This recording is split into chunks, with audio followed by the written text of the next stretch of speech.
Thank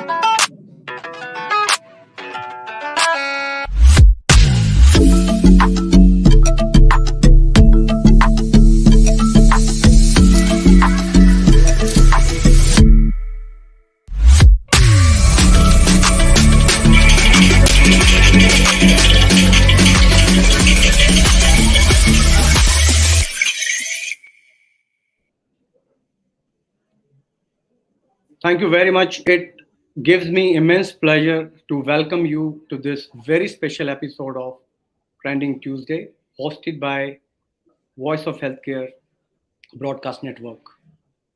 Good evening, everyone. And our special guest today is a good friend of mine, Dr. Vaibhav Kapoor, co founder Pristyn Care. Welcome to the show, Dr. Kapoor. Welcome to Trending Tuesday. Hi, Nischal. Thank you for having me on the show. Pleasure. Thank you. Thank you, Dr. Kapoor. So, Dr. Kapoor, we'll be having a free flowing chat. So, without much ado, let us begin. So, Dr. Kapoor, you are a doctor turned entrepreneur. To be more precise, surgeon turned entrepreneur. So, what do you feel about yourself? You are more of a surgeon now, or a management guy, and how did it all start? No, I think I'll always be a surgeon first, right? That is for sure. I think my journey, I would say before Pristyn, before till 4 years ago, was very similar to like any other doctor in India would have, right? I belong to a doctor family. So the Okay, typical thing, doctor ka beta doctor banta hai. right. So I took medical. I have an elder brother. He became a doctor, so I took my medical, and then I did my MBBS. Then I did my masters in surgery, and then I did my fellowship in bariatric surgery, weight loss surgery. So Wow. it was 2014 when I had finished with all my, I think, the educational part. uh, and at that point of time I had two options.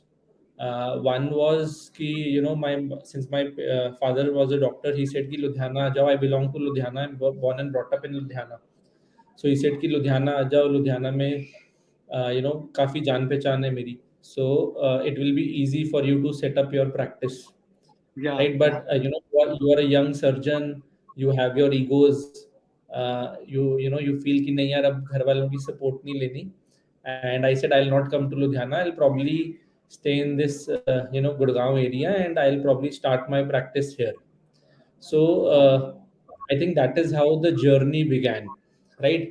The good part of Gurgaon was my other two co-founders, Dr. Garima Sahni. She was a gynecologist, and she was practicing in Max, and I had known her for 15 years. And Harsimar Beer Singh Harsh, again a very close friend. We've known each other for 30 years.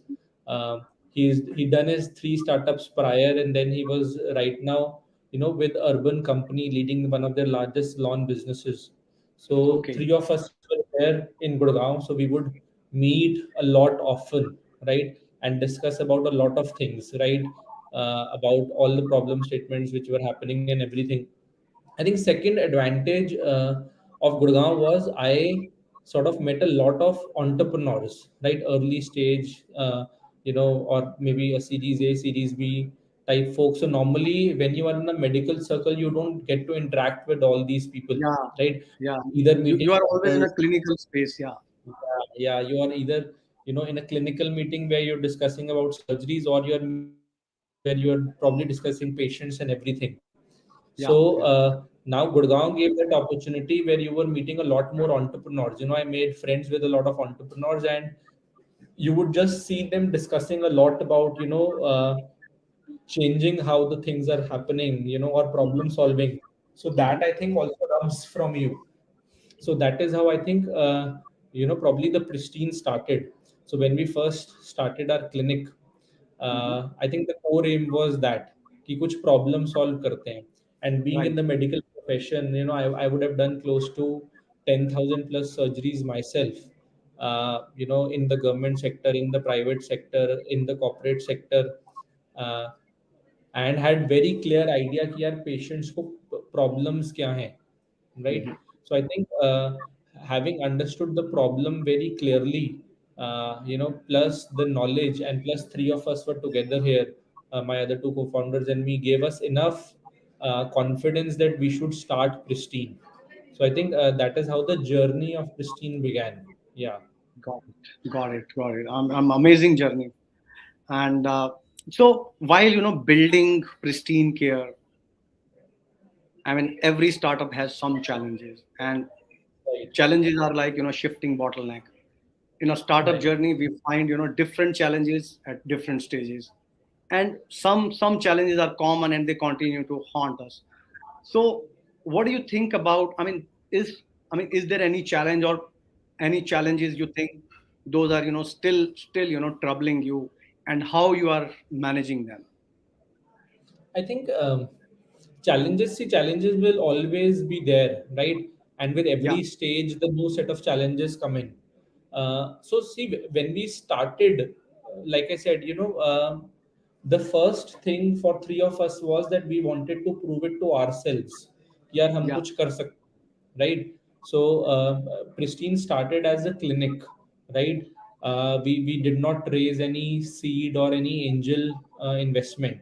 The whole hmm, idea was कि we wanted to prove it to ourselves and to our family members and to our friends कि यार we can be successful. I think when we started तो उस time पे कोई fund raise करेंगे ये कोई माइंड में नहीं था. The whole okay. idea was we wanted to prove it कि भाई हम खुद सक्सेसफुल हो सकते हैं या नहीं, right? Pilot, we're So running out that of a pilot. yeah, yeah. So that was the first aim. Uh, I think problem statement identification, is one of the biggest challenges people face. Unko problem, they don't go into the real problem, right? But Yeah, being in healthcare together, we were able to understand that problems very well, right? yeah, India में जैसे there is a dilemma where we always say India needs more hospitals, right? yeah, और hospitals होने चाहिए और infrastructure होना चाहिए. But at the same time अगर आप देखोगे, beyond the first 10, beyond the top 10-20 hospital groups, all other yeah, hospitals function at a 30-40% utilization, right? yeah. सारे के Absolutely, सारे absolutely. hospitals में enough capacity है, right? Yeah, We always say India needs more doctors, right? और doctor चाहिए, but when you talk to any surgeon और any doctor, वो कहता है मुझे और पेशेंट चाहिए, राइट? I have right, less patient और more time, right? So right. This is a dilemma. So we understood these problems, and then on the patient side, I think thanks to Zomatos and Swiggies of the world, and other startups, people have really started to look at convenience, Yeah, right? आप अपना day सोचो कि अगर आप day start करते हो morning में, if you want to order groceries, now there are grocery apps who are delivering you in 10 yeah, minutes, right? yeah. You don't have to drive yourself to hospital or office. You can book a Uber, Ola. For food you can Absolutely. probably take Zomato, Swiggy, right? Yeah, So even a common man, right, or a middle class or a lower middle class guy is also using all this, so they are looking at convenience. yeah, So I think this tectonic shift in patient customer expectations also had to flow into healthcare. कि healthcare में भी लोगों को convenience चाहिए थी, right? true. I think our identification of problem कि there are enough hospitals जहाँ पे spare capacity है, there are enough doctors who want more patients, and patients are looking at convenience. So I Right. think the this is a challenge which a lot of startups don't figure out. Identifying the right problem statement. So I Yeah, think we identified the right problem statement. First step for us was to become successful to ourselves and to our family members. So when we first opened our clinic in Gurgaon, and that started to do well, you can say that was the first confidence building for us. So we were all got it. bootstrapped, we had not raised any funds till that point of time, and it was only after that, when we were doing a substantial amount of surgeries, then we sort of got in touch with Sequoia, and we raised our first round, which we directly call it as a series A round. So I think Yeah, first wonderful. challenge हमारे लिए वही था कि right problem statement identify करो. Second था कि अपने आप को प्रूव करो that you can be successful. I think Wonderful. as the scale changes, new problems come in, right? Yeah, When we had raised funds, uh, I think it was March of 2020. We had money in the bank. We had a lot of people, joinees with us. We were a team of close to 300, 400 people. And we said, अब तो अच्छे लोग भी हैं. There is money in the bank as well, and you can just grow big. And then the COVID came in, COVID, right? yeah, COVID. COVID came in and all the elective surgeries went down to zero, Yeah, yeah. right? Tough So time. Yeah, at that was. that point of yeah, so at that point of time, that was a new challenge, right? We said, ki, what do we do अगर surgeries बंद हो गए, and Pristyn was only doing surgeries at that point of time. So that's when we decided ki, okay, we will, you know, sort of start selling masks, sanitizers, COVID kits and everything. Yeah, So the entire team, which was hired for different things, were given a task कि आप सब कुछ भूल जाओ. You only have to sell masks, sanitizers, COVID kits, and everything. So I think yeah, yeah, your ability to quickly take decisions and pivot, is yeah, also sometimes a roadblocker. So we were able to do that.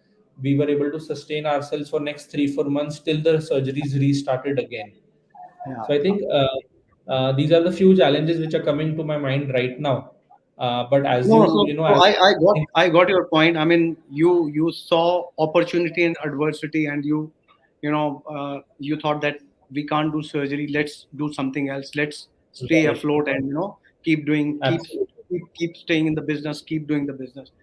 Wonderful. absolutely, Yeah, I right, got your point. So, Dr. Vaibhav, you yourself a surgeon, and you understand that quality is really very important aspect in healthcare, especially infection control practices. A lot of hospitals, they think that NABH and quality, it's a burden. So how do you address that problem while onboarding doctors, while onboarding hospitals, and how do you use technology while doing all these things? right. So I think, like you said, the basic of healthcare is everything has to be very, very high quality, Yeah, right? When we deep dived कि इतने सारे India में hospitals हैं, why are they underutilized, yeah, right? Why are they not filling capacity?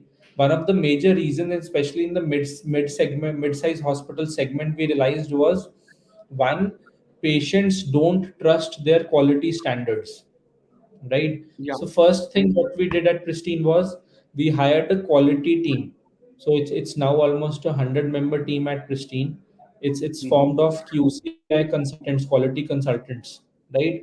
So all these consultants first went to these hospitals, right? So there was a criteria of onboarding a hospital, right? There were almost 100 criterias which the hospital has to sort of fit into.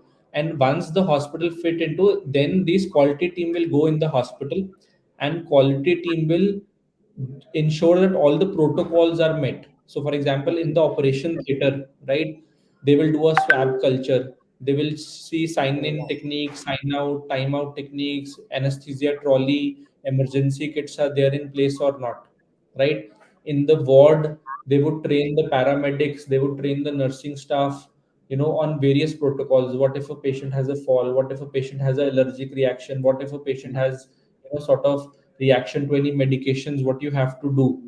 So we took it upon ourselves that we will train these hospital staff, whether it is the ward, whether it is the OT, ourselves, Yeah, right? So because we first ensured that the quality inside the hospital is very good.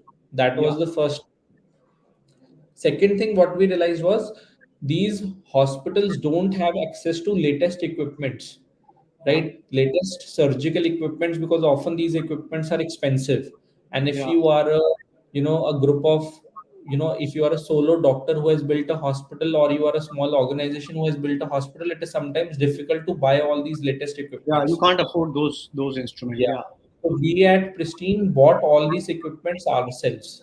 So whether Okay. it was lasers for, proctology surgery or kidney stone surgery, whether it was cobblators or microdebriders for tonsil surgery or fess surgery, right? So we bought all these high-end equipments ourselves, Okay. and we Okay. placed it in the hospital. So Understood. now a mid-size hospital was high on quality, Hmm. and it could do the latest, surgery because they had the same equipment. Third thing in quality, most important, is the doctor, right?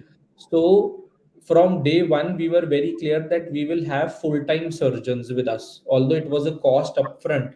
But when Mhm. you have a doctor who works full-time with you, right, then you can, manage his entire schedule, and you can Yeah, bring quality to that schedule, right? So there absolutely. was a certain way of doing OPD.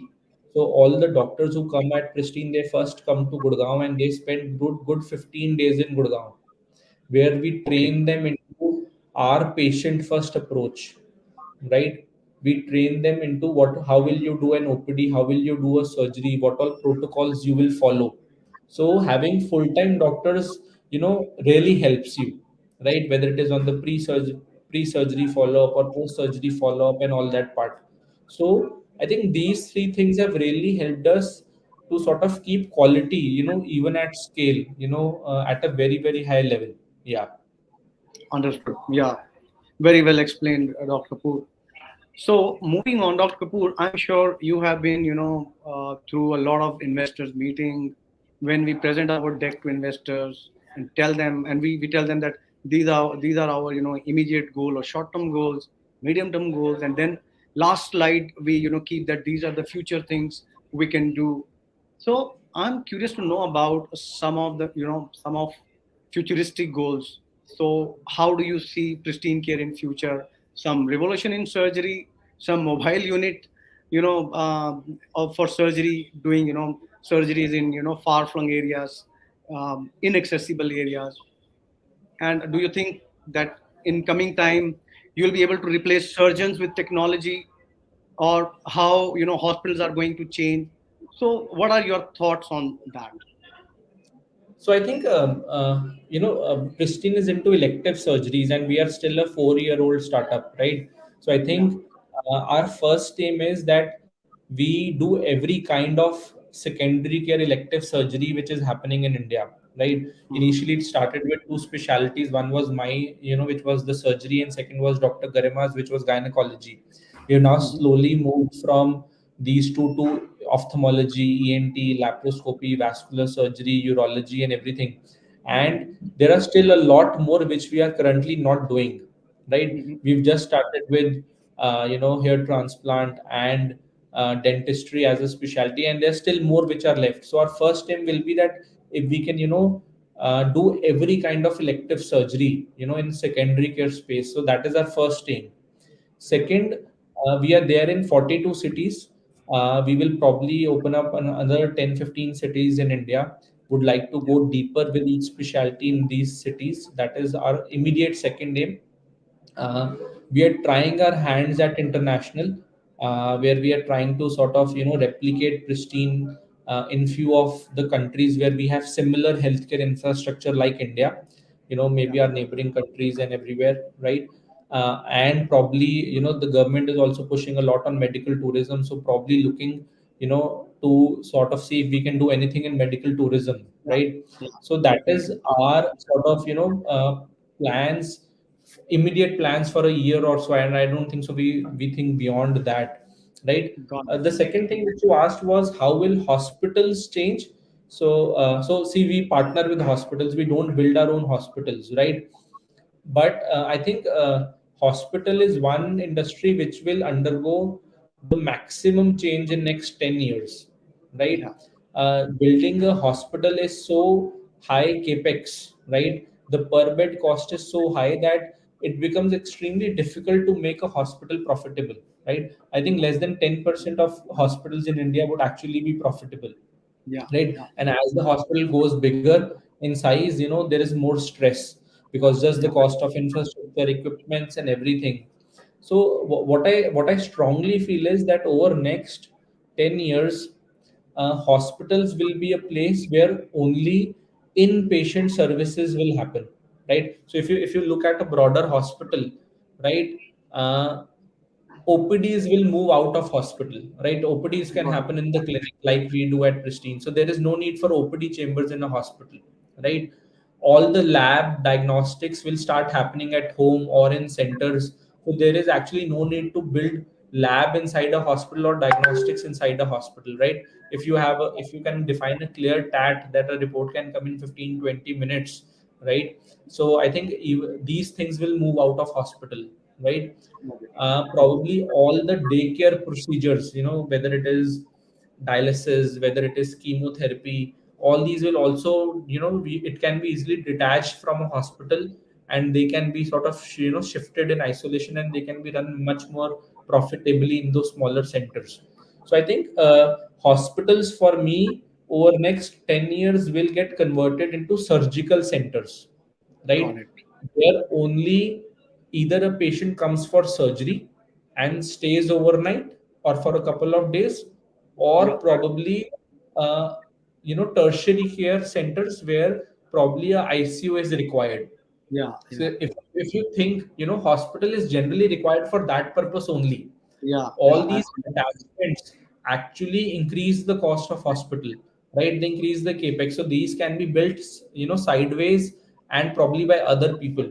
So the moment you convert hospital into a pure surgical center like it is in US, I Mhm. think the cost can really go down. Each center can become profitable, much more faster. Same benefits can be passed on to the patients, and the treatment can be made more affordable as well. Yeah, completely agree with you. And I will add a couple of points to what you just said, because in my previous avatar, when I was running Right. Cygnus hospitals, and then at that Yes, time yes. I used to think that because hospital is a sort of an asset heavy business, Yeah. if what if we if we break into different parts, if somebody is taking care of land and building, somebody is taking care of all equipment, I mean like companies like GE Philips, they are putting all equipment, and somebody is taking care of operations, I mean core operations like us, the way we are doing, and somebody like Pristyn, which is taking care of demand generation. I think that will make more sense, and that will make these hospitals viable and profitable soon. Yeah. Right. So Right. Dr. Vaibhav, we are almost in the end of the session. Any message you want to give to doctor entrepreneur? Doctors, Yeah, I think doctor entrepreneurs, doctor, I mean doctors, those who are entrepreneurs or aspiring to be entrepreneurs. I think, like I said, what worked for me, right? Like I said, Harsh, my very close friend. So since he was, a three-time entrepreneur prior to this, and I spent a lot of time with him, so a lot of things rubbed onto me, right? Yeah, So I think, doctors normally remain in that circle of medical community. I think one thing is when they start interacting with a lot of entrepreneurs, doctors will always have a lot of ideas, but the yeah, moment they start interacting with a lot of entrepreneurs, they learn a lot of things, yeah, right? Whether it is non-medical, everything which is related to business, maybe, right? When I entered first, I didn't knew what is CAC, what is other things. This is probably I saw Harsh, and then probably I learned all these things as well. So I think, for doctors, one clear thing is, make a lot of friends who are actually, entrepreneurs in making. That really helps. Second thing I think is, uh, I often see doctors discuss a lot of idea, but then they don't execute it. What I've realized now is, ideas have zero value. It is the execution which only matters, yeah. right? So whatever ideas you have, you start executing it. You fail at it very quickly, and then you start doing something else. So I think, this has been a key learning for me, that execution is the only thing which matters, right? No, no, And very, very, yeah, and there are so many things, especially in the healthcare, which can now really grow big, whether it is the point of care, whether it is the IoT devices, right? They're actually changing how things are happening in healthcare. So it's a very, very wonderful opportunity for doctors who want to sort of, enter into the entrepreneur side, than just doing their practice. Yeah. yeah. And would be good to have a co-founder, a non-doctor co-founder like you have in your team. I mean, that will Right. complement each other. Absolutely. Thank I you think very much. this will Yeah, really help. Absolutely. yeah, Yeah. yeah. So I wish we could go on with this truly engaging discussion, but unfortunately, that's all the time we have today. Thank you so much, Dr. Kapoor, for such a wonderful discussion, wonderful session. We hope to have you again with us. Thank you. Thank you very much. Bye bye. Thank you, Voice of Healthcare. Thank you, Dr. Naveen. Thank Bye. you.